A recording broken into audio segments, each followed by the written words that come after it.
Okay, so here is the light meter, and going right underneath here, we're at 700, 720, give or take.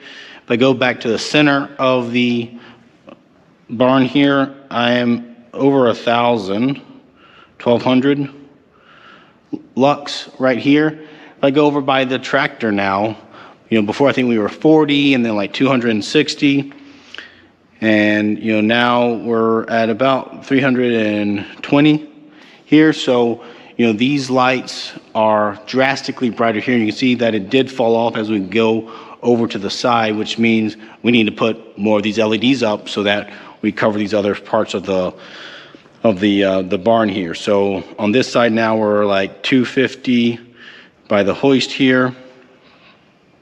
But overall, this is much brighter. I mean, here it's a nice, clean white light, so it really makes all the colors pop and really helps you to see a lot. So I like it. I was a little bit concerned that it wouldn't be as diffuse as needed without a diffuser panel, but they seem to do a really good job of actually spreading the light out so that it's a soft fade as you go away from the light.